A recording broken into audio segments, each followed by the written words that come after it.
Chapter 24. Enter Jonas. Prospect Point, August 20th.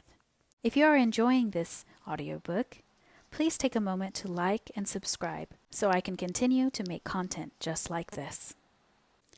Dear Anne, spelled with an E, wrote Phil. I must prop my eyelids open long enough to write you. I've neglected you shamefully this summer, honey. But all my other correspondents have been neglected too. I have a huge pile of letters to answer, so I must gird up the loins of my mind and hoe in. Excuse my mixed metaphors. I'm fearfully sleepy. Last night, Cousin Emily and I were calling at a neighbor's. There were several other callers there, and as soon as those unfortunate creatures left, our hostess and her 3 daughters picked them all to pieces. I knew they would begin on Cousin Emily and me as soon as the door shut behind us. When we came home, Mrs. Lilly informed us that the aforesaid neighbor's hired boy was supposed to be down with scarlet fever. You can always trust Mrs. Lilly to tell you cheerfully things like that. I have a horror of scarlet fever. I couldn't sleep when I went to bed for thinking of it. I tossed and tumbled about, dreaming fearful dreams when I did snooze for a minute, and at 3 I wakened up with a high fever, a sore throat, and a raging headache. I knew I had scarlet fever. I got up in a panic and hunted up Cousin Emily's doctor book to read up the symptoms. And I had them all. So I went back to bed and, knowing the worst, slept like a top the rest of the night. Though why a top would sleep sounder than anything else, I could never understand. But this morning I was quite well, so it couldn't have been the fever. I suppose if I did catch it last night, it couldn't have developed so soon.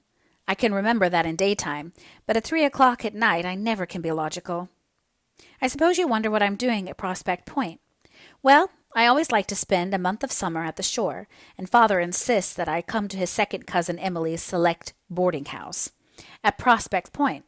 So a fortnight ago I came as usual, and as usual old Uncle Mark Miller brought me from the station with his ancient buggy and what he calls his generous purpose horse.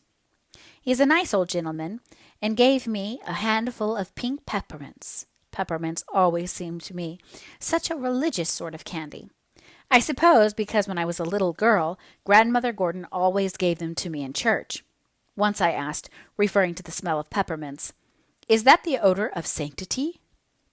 I didn't like to eat Uncle Mark's peppermints because he just fished them loose out of his pocket and had to pick some rusty nails and other things from among them before he gave them to me.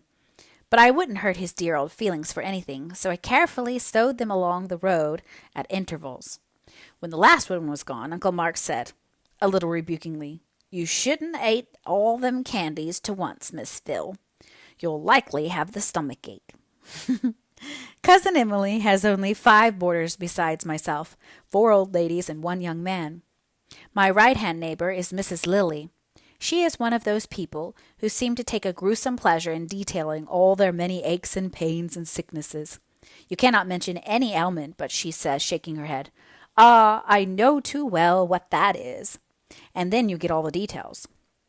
Jonas declares he once spoke of locomotor ataxia in hearing that she said she knew too well what that was. She suffered from it for 10 years and was finally cured by a traveling doctor. Who is Jonas? Just wait, Anne Shirley. You'll hear all about Jonas in the proper time and place. He is not to be mixed up with estimable old ladies. My left-hand neighbor at the table is Mrs. Finney. She always speaks with a wailing, dolorous voice. You are nervously expecting her to burst into tears every moment. She gives you the impression that life to her is indeed a vale of tears, and that a smile, never to speak of a laugh, is a frivolity truly reprehensible. She has a worse opinion of me than Aunt Jamesina, and she doesn't love me hard to atone for it, as Aunt Jay does either. Miss Maria Grimsby sits catty-corner to me. The first I came, I remarked to Miss Maria that it looked a little like rain, and Miss Maria laughed. I said the road from the station was very pretty, and Miss Maria laughed. I said there seemed to be a few mosquitoes left yet, and Miss Maria laughed. I said that Prospect Point was as beautiful as ever, and Miss Maria laughed. If I were to say to Miss Maria, my father has hanged himself, my mother has taken poison, my brother is in the penitentiary, and I am in the last stages of consumption, Miss Maria would laugh. She can't help it. She was born so, but is very sad and awful. The 5th old lady is Mrs. Grant. She is a sweet old thing, but she never says anything but good of anybody, and so she is a very uninteresting conversationalist. And now for Jonas, Anne. That first day I came, I saw a young man sitting opposite me at the table, smiling at me as if he had known me from my cradle. I knew, for Uncle Mark had told me, that his name was Jonas Blake, that he was a theological student from St. Columbia, and that he had taken charge of the Point Prospect Mission Church for the summer. He is a very ugly young man, really the ugliest young man I've ever seen. He has a big, loose-jointed figure with absurdly long legs. His hair is tow-colored and lank. His eyes are green, and his mouth is big, and his ears, but I never think about his ears if I can help it. He has a lovely voice. If you shut your eyes, he is adorable, and he certainly has a beautiful soul and disposition. We were good chums right off. Of course, he is a graduate of Redmond, and that is a link between us. We fished and boated together, and we walked on the sands by moonlight. He didn't look so homely by moonlight, and oh, he was nice. Niceness fairly exhaled from him. The old ladies, except Mrs. Grant, don't approve of Jonas because he laughs and jokes, and because he evidently likes the society of frivolous me better than theirs. Somehow, Anne, I don't want him to think me frivolous. This is ridiculous. Why should I care what a tow-haired person called Jonas, whom I never saw before, thinks of me? Last Sunday Jonas preached in the village church. I went, of course, but I couldn't realize that Jonas was going to preach. The fact that he was a minister, or going to be one, persisted in seeming a huge joke to me. Well, Jonas preached, and by the time he had preached 10 minutes, I felt so small and insignificant that I thought I must be invisible to the naked eye. Jonas never said a word about women, and he never looked at me, but I realized then and there what a pitiful, frivolous, small-souled little butterfly I was, and how horribly different I must be from Jonas's ideal woman. She would be a grand and strong and noble. He was so earnest and tender and true. He was everything a minister ought to be. I wondered how I could ever have thought him ugly. But he really is, with those inspired eyes and that intellectual brow, with the roughly falling hair hid on weekdays.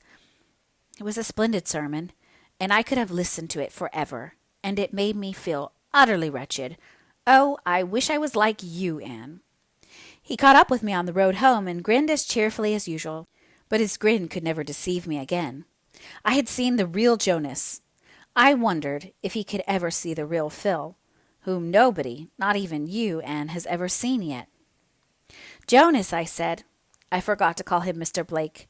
Wasn't it dreadful? But there are times when things like that don't matter. Jonas, you were born to be a minister. You couldn't be anything else. No, I couldn't, he said soberly. I tried to be something else for a long time. I didn't want to be a minister. But I came to see at last that it was the work given to me to do, and God helping me, I shall try to do it. His voice was low and reverent. I thought that he would do his work and do it well and nobly, and happy the woman fitted by nature and training to help him do it. She would be no feather, blown about by every fickle wind of fancy.